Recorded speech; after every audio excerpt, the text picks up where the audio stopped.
That's a nice car. Okay. Whose vehicle is this? It's mine, officer. Yours? What do you do for a living to afford something like this? I'm a superior court judge. A judge? Sure. What kind of judge?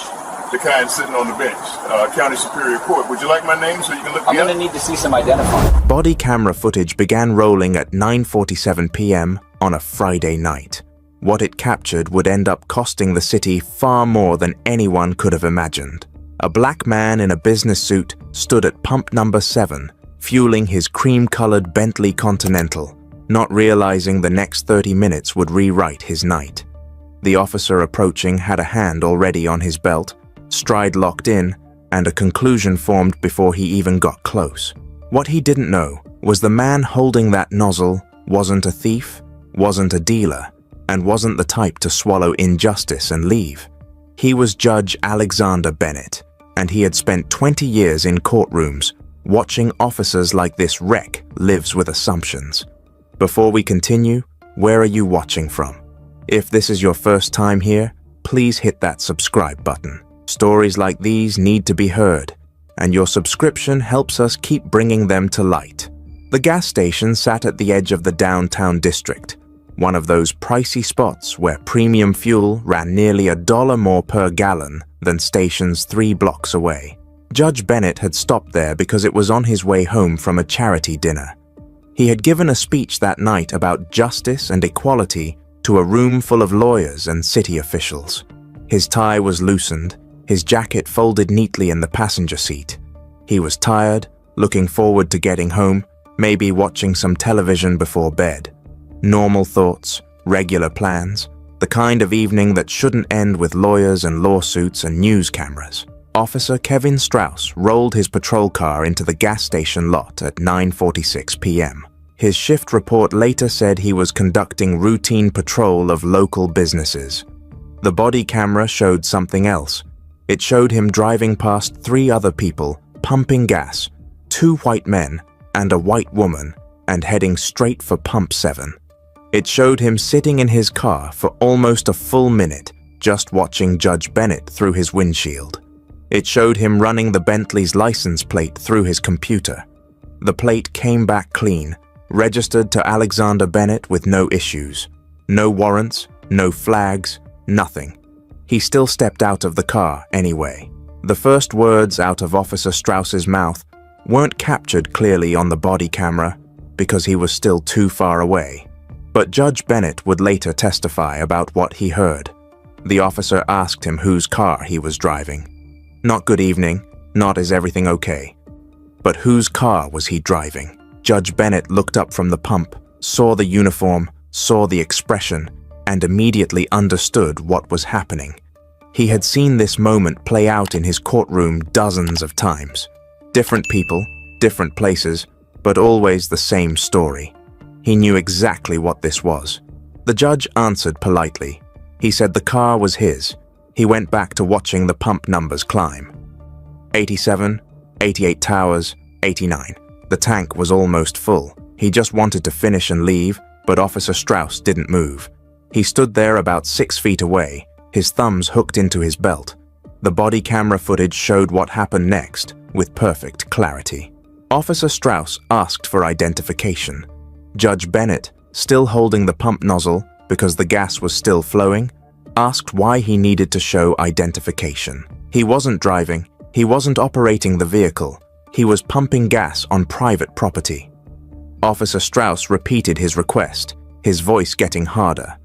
The judge took a slow breath and reached for his wallet with his free hand. The pump clicked off. 9,450. He squeezed the handle again to top it off. Officer Strauss's hand moved closer to his weapon. This moment right here, this split second, this was what the lawsuit would later focus on.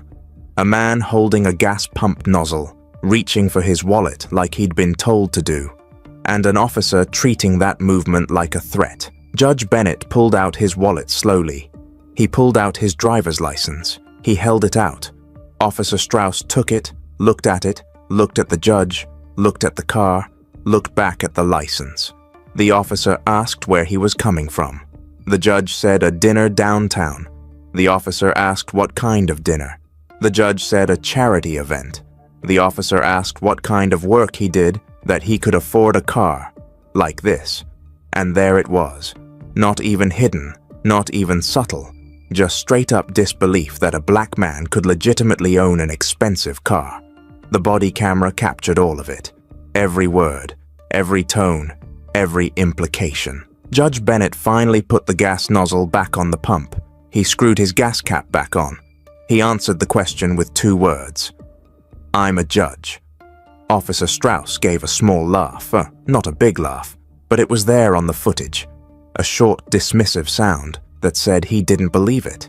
He asked what kind of judge, like maybe there were kinds of judges that didn't count, like maybe the judge meant something else. The judge said he served in the county superior court. He said his name was on the identification card the officer was currently holding. He said this very calmly, very clearly, the same voice he probably used every day when explaining legal concepts to confuse defendants. Officer Strauss looked down at the license again. Alexander Bennett. The name didn't seem to register. He asked for additional identification. He asked if the judge had registration and proof of insurance for the vehicle. Now, here's the thing about what Officer Strauss was doing. Everything he was asking for was technically within his rights to ask. That's what made it so insidious. He wasn't openly calling the judge names. He wasn't using slurs. He wasn't physically aggressive. But every single person who would later watch that body camera footage could see exactly what was happening. The tone, the assumptions, the refusal to take a black man at his word, the need to verify and verify and verify again, something he would have accepted immediately from someone else. Judge Bennett went to his car and got his registration from the glove box. He got his insurance card. He brought them back to the officer. Officer Strauss examined them like they might be forgeries. He returned to his patrol car. He sat there for 7 minutes running checks. All of this is on the footage, time-stamped. 7 minutes while Judge Bennett stood beside his Bentley at a gas station, treated like a suspect for the crime of being black and successful. Do you think the officer would have done this to a white man in a suit? Drop your thoughts below. When Officer Strauss finally came back, he didn't apologize. He didn't acknowledge that everything had checked out. He handed back the documents and said the judge was free to go, but his tone suggested he was doing the judge some kind of favor. Judge Bennett asked for the officer's name and badge number. That's when things escalated. Officer Strauss asked why the judge wanted that information. The judge said he had a right to it. The officer said he had been conducting a routine check. The judge said there was nothing routine about it. His voice was still calm, but it was firm now, firmer.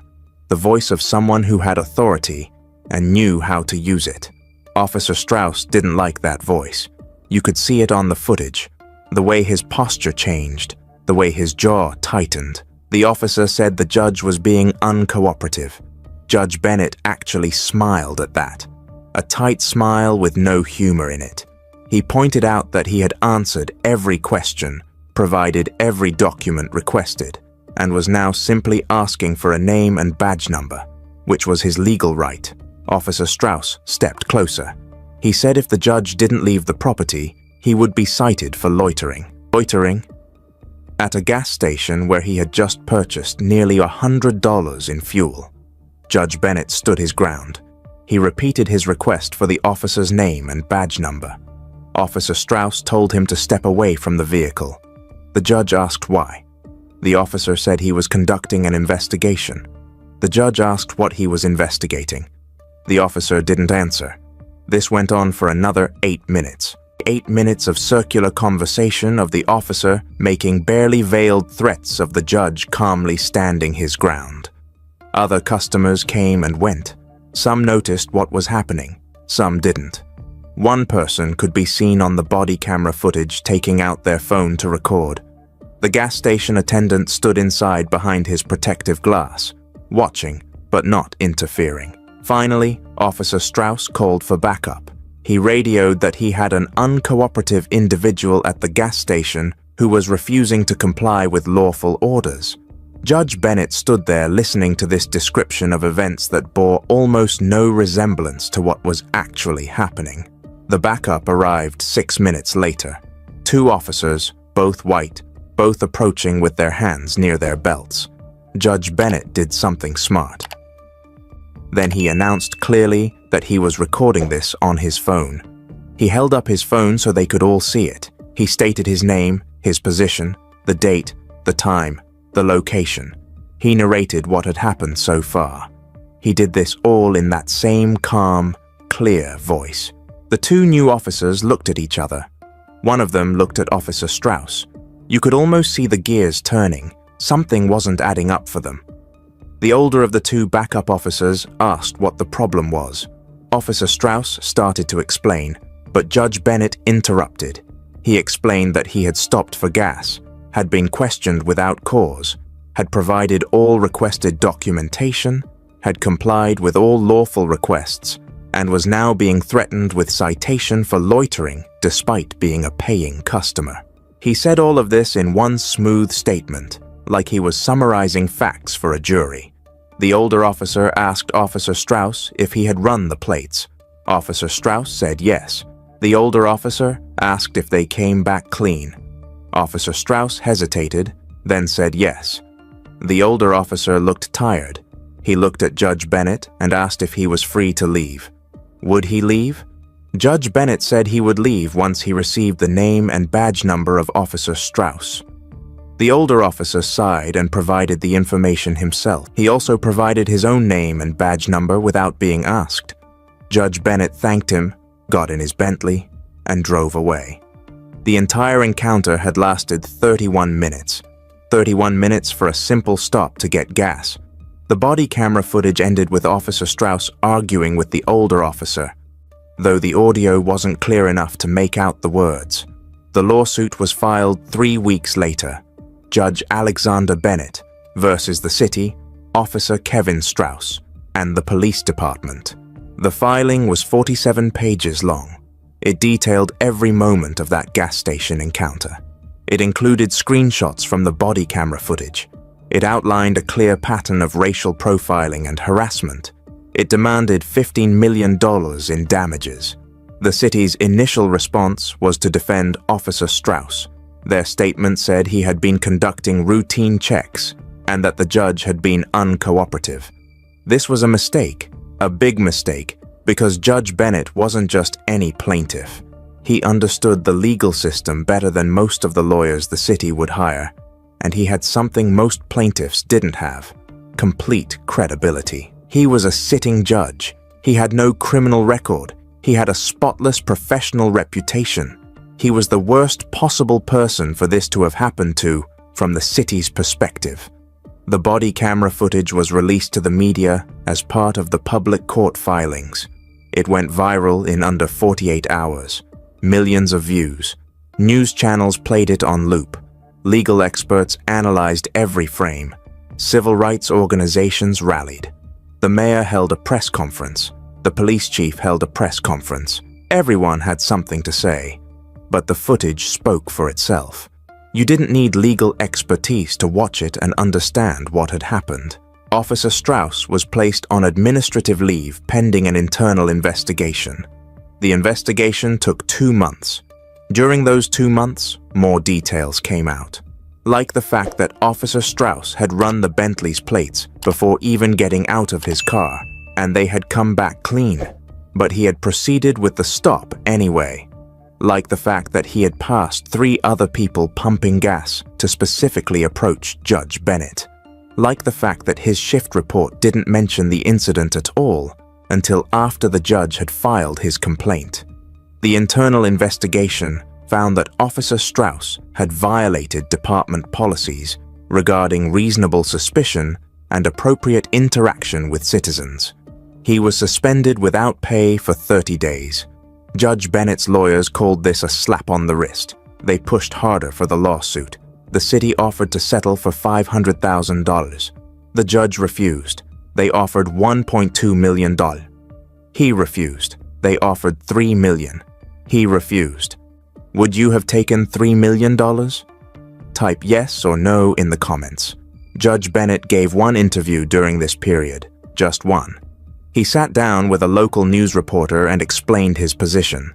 He said this wasn't about the money. He said if it was just about the money, he would have settled immediately. He said this was about accountability. He said this was about every black person who had been through something similar, but didn't have his resources, his knowledge, his position. He said the body camera had captured what happened to him. But how many times did this happen when there was no camera? He said $3 million was the cost of sweeping it under the rug, and he wasn't interested in rugs. The case went to trial 14 months after the incident. The trial lasted 8 days. The jury heard from Officer Strauss, who maintained he had just been doing his job. They heard from the 2 backup officers who testified that the scene seemed calm when they arrived, and they weren't sure why backup had been called. They heard from other officers who talked about proper procedures. They heard from expert witnesses on both sides. They heard from regular people who talked about their own experiences being profiled. But mostly they watched the body camera footage. The judge's lawyers played it 3 times during the trial, all 31 minutes. They didn't add commentary. They didn't need to. They just let it play. 12 jurors sat and watched a police officer treat a respected judge like a criminal for the offense of pumping gas while black. Judge Bennett testified for 6 hours over 2 days. He walked through every moment of that night. He explained how he had felt, what he had thought, why he had responded the way he did. He talked about being a black man in America. He talked about being a black man with a law degree in a judge's robes and still being seen as threatening. He talked about his son, who was 17, and how he had to have conversations with him about how to act around police. He talked about fear, not fear of crime, fear of the people who were supposed to protect him from crime. The defense tried to make it seem like Judge Bennett had been difficult, that he had escalated things by not just leaving when first told to. The strategy backfired spectacularly. The judge's lawyers pointed out that he had every legal right to ask for a name and badge number. They pointed out that being told to leave after legally purchasing gas wasn't a lawful order. It was harassment. They pointed out that nothing the judge had done justified 31 minutes of detention. The jury deliberated for 4 hours.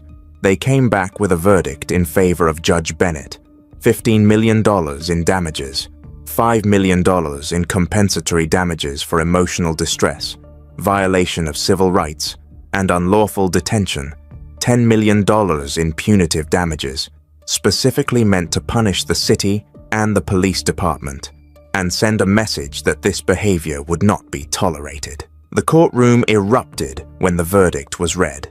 Judge Bennett sat quietly, his hands folded on the table in front of him. He didn't celebrate. He didn't pump his fist. He just nodded slowly like something important had been confirmed. The city filed appeals. They argued the amount was excessive. They argued the jury had been biased. They argued a dozen different legal points. Every appeal was denied. 18 months after the trial, the city finally cut a check for $15 million. It was one of the largest settlements ever paid in the state for a civil rights violation. Officer Kevin Strauss was fired after the verdict. He appealed his termination through the police union. The appeal was denied. He filed his own lawsuit, claiming he had been made a scapegoat. That lawsuit was dismissed. Last anyone heard, he was working private security in another state. Judge Bennett donated $5 million of the settlement to organizations that provide legal defense for people who can't afford lawyers. He put another $3 million into a fund, specifically for training lawyers who want to specialize in civil rights cases. He kept the rest. When asked about the donations, he said the money had come from taxpayers, so some of it should go back to helping taxpayers. The police department made changes after the lawsuit. New policies about when officers could approach people on private property. New training about implicit bias. New requirements for documenting all interactions. Body cameras became mandatory for all officers, not just some. None of these changes brought back the 31 minutes Judge Bennett had spent being harassed at a gas station. None of them erased the experience, but they were something. The gas station became something of a landmark after the incident. People would drive by and point it out, pump number 7 especially. The owner eventually put up a small plaque, not about the incident specifically, but about treating all customers with respect. It was a small gesture, but it meant something. Judge Bennett continued serving on the bench. He never publicly showed up at that gas station again, though whether that was intentional or just coincidence, no one knew. He continued giving speeches about justice and equality. Now he had a new story to tell, a personal one. He would talk about that Friday night, about standing there with a gas pump nozzle in his hand, about being treated like a criminal, about how the system had worked for him because he knew how to make it work, but how it failed so many others who didn't have his knowledge or resources.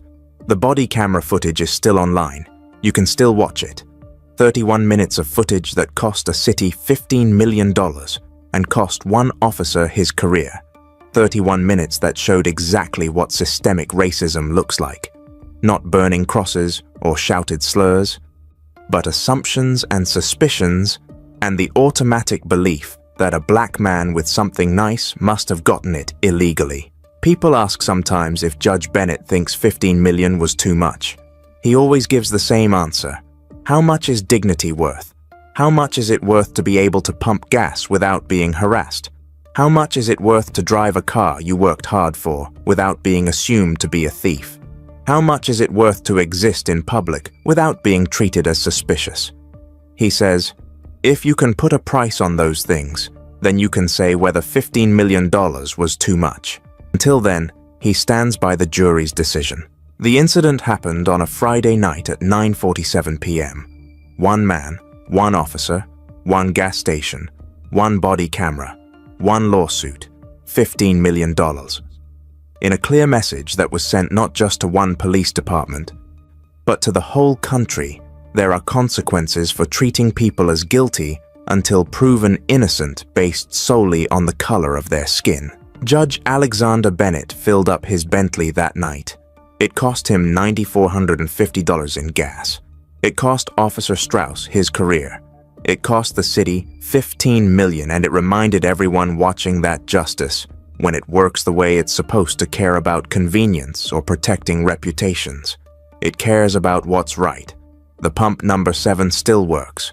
People still fill up there. The gas still costs about $1 more per gallon than the stations 3 blocks away.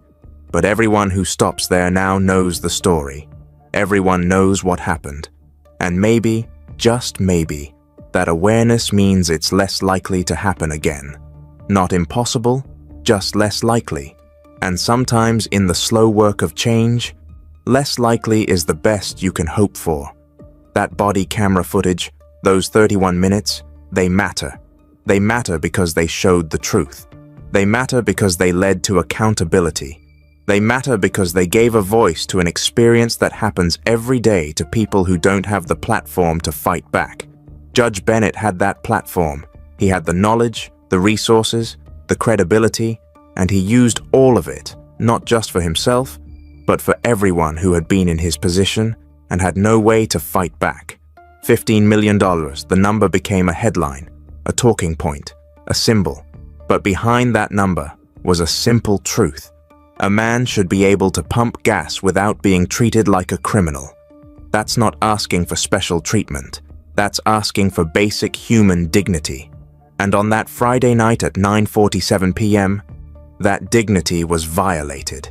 The lawsuit was about making that violation count for something, about making it expensive, about making it impossible to ignore. The case files are public record. Anyone can read them. All 47 pages of the initial filing, all the depositions and motions and appeals, all the transcripts from the 8-day trial, all of it is there, documented and preserved. A complete record of what happens when someone has the courage to stand up and say, "No, this isn't okay. This won't stand. There will be consequences." Judge Alexander Bennett is still a judge. Officer Kevin Strauss is not a police officer anymore. The city is $15 million poor. The body camera footage has been viewed millions of times, and pump number 7 at that downtown gas station keeps working, keeps serving customers, keeps being a place where something important happened, where a line was drawn, where accountability won. That's the story.